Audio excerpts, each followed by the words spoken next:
Welcome, everybody. This is fun. The theme for 2025 is Rising Higher, Growing Deeper. The theme for September is Glow Up. And today's topic, Offerings of Light. And I just want to invite you to look around and see the light in everyone's face. We are lighting up the world. We are lighting up the world. Dr. Ernest Holmes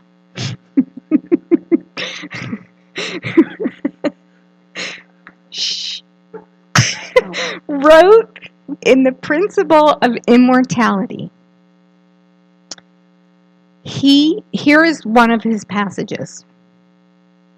I believe in the continuation of the personal life beyond the grave, in the continuity of the individual stream of consciousness with a full recollection of itself and the ability to know and make itself known.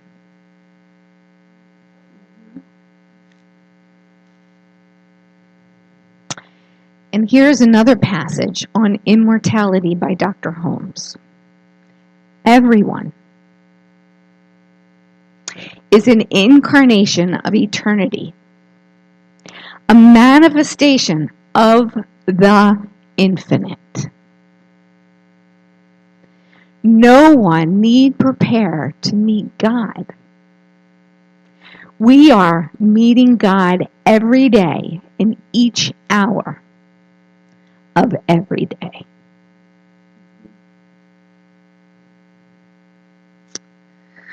So let us affirm together.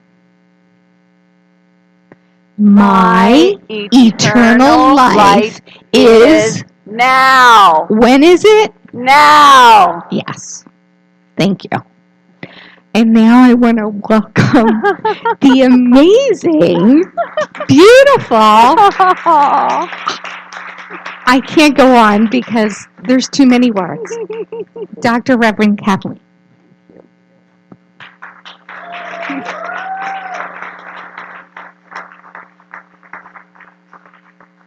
My eternal light is now.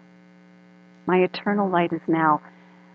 This particular topic it's amazing how all of this has come together so beautifully and perfectly for today. This topic of light, of immortality, the eternality of the soul, coincides with something called Dia de los Muertos. I mean, it's actually next Sunday, but our decorations, our food, and everything, all coinciding. And I love that it's such a reminder of how God is in charge. God is orchestrating all of this behind the scenes because it's all coming together in the most beautiful way. And so this idea of light, I have a beautiful story that was told by a minister in the United Church of Canada. And he said that he spoke of a church that was way up high in the mountains of Switzerland, in the high, high mountains. And it was built by the villagers who lived in the valley below.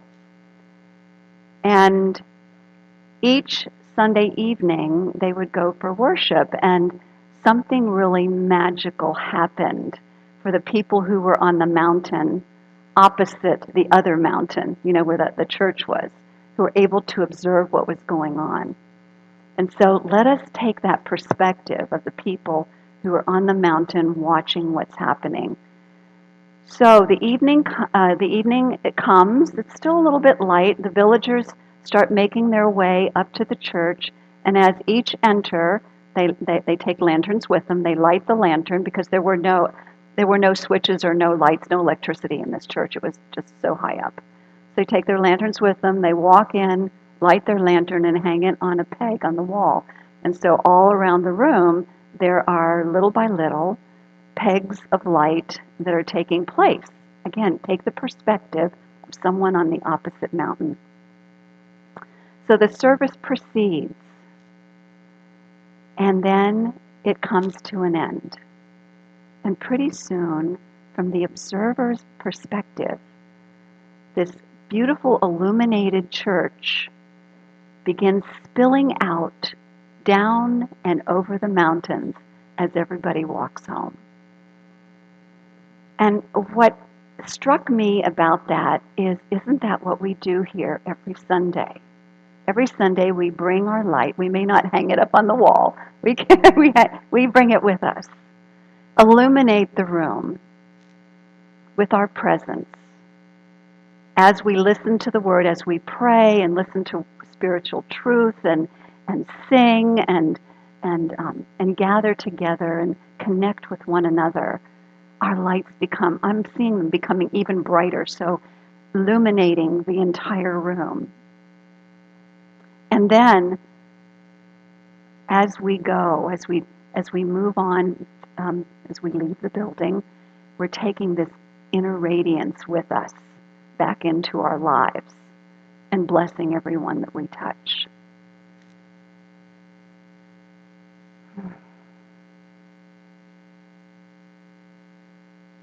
So I'm feeling a huge internal sense of peace about that. So this idea of immortality and light. We are light beings. This whole entire month has been about glowing up, raising our glow or our vibration of light that we are, shining it more brightly. And today the focus is on immortality, the eternality of the soul. In the Declaration of Principles of the Centers for Spiritual Living, it says that we believe in the eternality, the immortality, and the continuity of the soul ever expanding. We believe in the eternality, the immortality, and the continuity of the soul ever expanding. And that's not only here in this body temple, it's beyond. Beyond and beyond and beyond. We are eternal beings. This is not only held by our particular spiritual tradition, it's held by spiritual traditions all over the world, whether they're indigenous or whether they're organized religions. This element of eternality is present.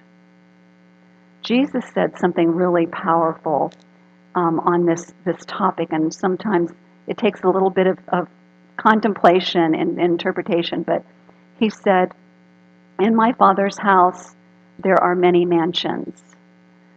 And if you really think about that, he's talking in my Father's house. He talks the kingdom of heaven, the Father within, well, the presence within each one of us has many mansions, many dimensions that are, you can think of an infinite amount of dimensions of consciousness, whether we're in the body or we're not. We are continually being called to expand and grow in consciousness, in radiating our lights, growing in love, growing in peace, growing in joy, growing in all of those very important qualities, and remembering that we are amazingly powerful creators with the divine. Do not let anything that is going on in the world diminish your belief in your creative power to make a difference in the world.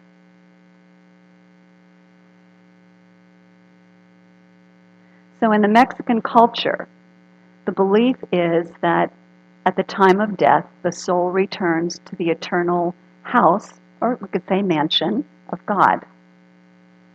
And the Dia de los Muertos celebration then is a celebration that is based on remembering and honoring the ancestors who have gone before us, those who have passed into the next dimension, and to also support them in their quest of eternal expansion and fulfillment. So it's really for both. It's supporting their evolutionary process and honoring and and taking a moment to remember, the impact that they've had on our lives. So there are certain rituals that they do to prepare, and they believe that their family members come back to visit them. Maybe they don't see them, but they believe their spirit comes and gathers with them around the altar. And the altar is a symbol. We have a beautiful altar that Candace and Lisa put together up here to represent Dia de los Muertos.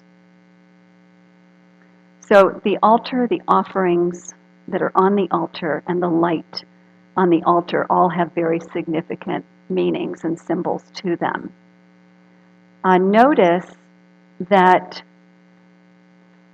marigolds, the orange marigolds, are very prominent. They believe that the fragrance of the marigold and the striking bright orange is an attractor for their loved ones who are deceased, attracting them to the altar. They use light, the symbols of candles of light, to represent the light within, the inner light, the divine light within. And then the other thing that they do is they put food and food that their deceased loved ones like. So there would be, added to this would be foods and beverages that they would like, that would also be on the table, as well as photos and any other memorabilia that their loved ones would like. There's some seats up here, front and center. This is my family that's coming in. All right. That's Rowan and that's Ryan. Yay. So happy you're here. So anyway, this beautiful Dia de los Muertos altar is a symbol of, in a way, of supporting the evolutionary process of the ancestors that have gone before them, and to honor them and celebrate them in the way that they've impacted their lives. It's a wonderful way. So it's a celebration.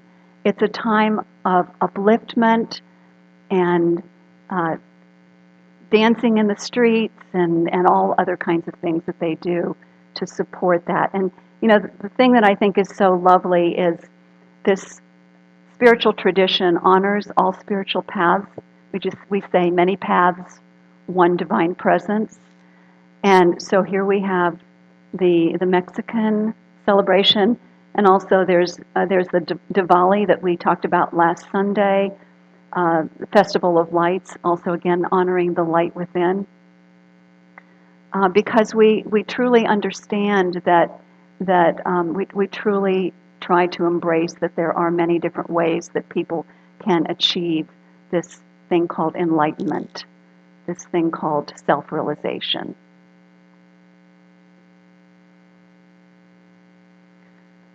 So the altar, the offerings. Oh, the other thing about the altar, now this one doesn't really depict that, but altars often have multiple levels to them when they set them up, and all of the different levels represent levels of consciousness that are required to get to a place of fulfillment.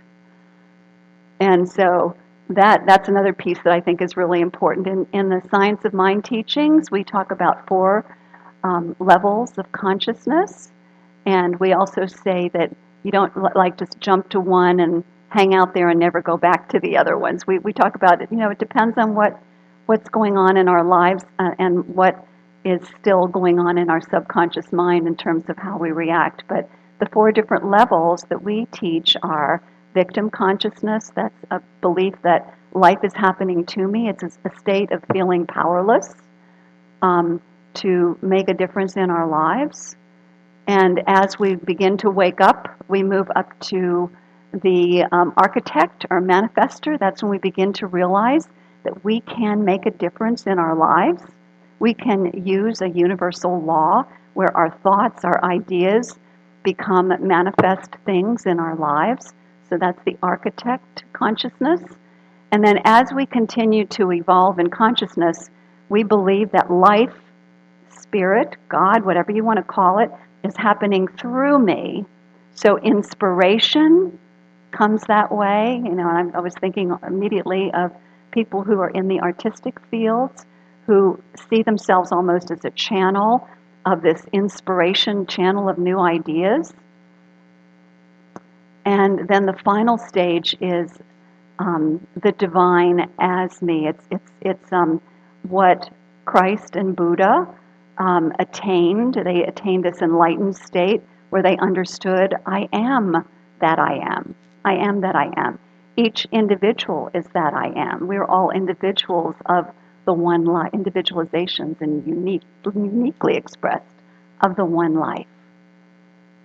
So fulfillment in the Mexican culture, the spiritual fulfillment would be that level of the divine as me, that awakening to the truth of our being, oneness, wholeness, and the realization that we are the light and the love of the one presence.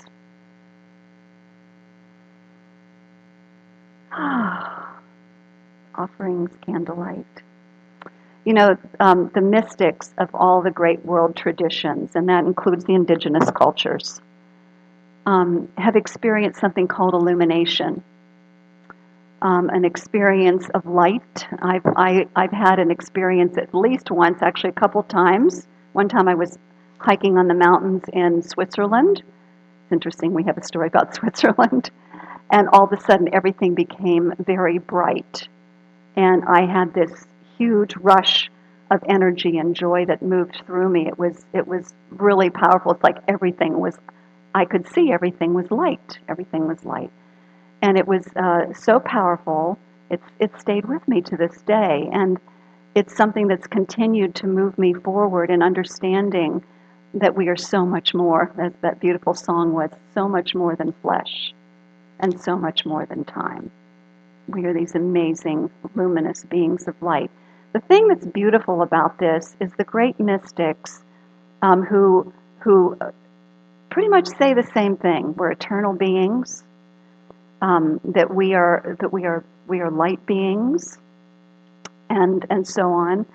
But also the message is that potentiality and possibility is in every single one of us to be those who illuminate the room, who light up who are the light of the world. So Jesus said, when he said, "You are the light of the world," that's what he was talking about. That light of the divine is within each one of us. We each have amazing capacities and potentialities to be a beneficial presence on the planet. So here's my call to action. Dia de los Muertos is not only an opportunity to honor those who have gone before us and to acknowledge that immortality is a principle, eternality is a principle, but it's also a wake-up call for us to ask ourselves, what is the offering of light that I bring to the world? What is my offering of light? So I'm going to encourage you to connect with at least 2 other people and just share what is the offering of light that you are bringing. What are your unique gifts and talents that you're bringing to this world to make a difference? So take a few moments, find somebody to connect with, talk with at least a couple of other people.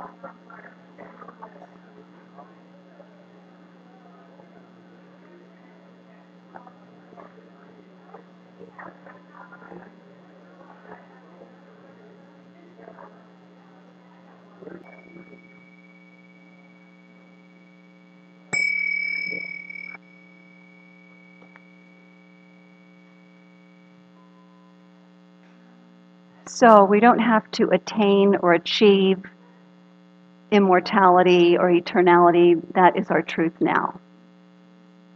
And we also don't need to prepare to go to heaven at some future time.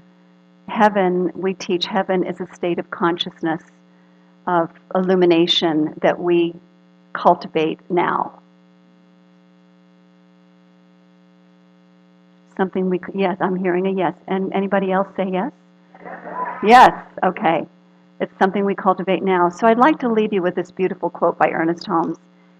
He says, "And so we prepare not to die, but to live. We prepare not to die, but to live.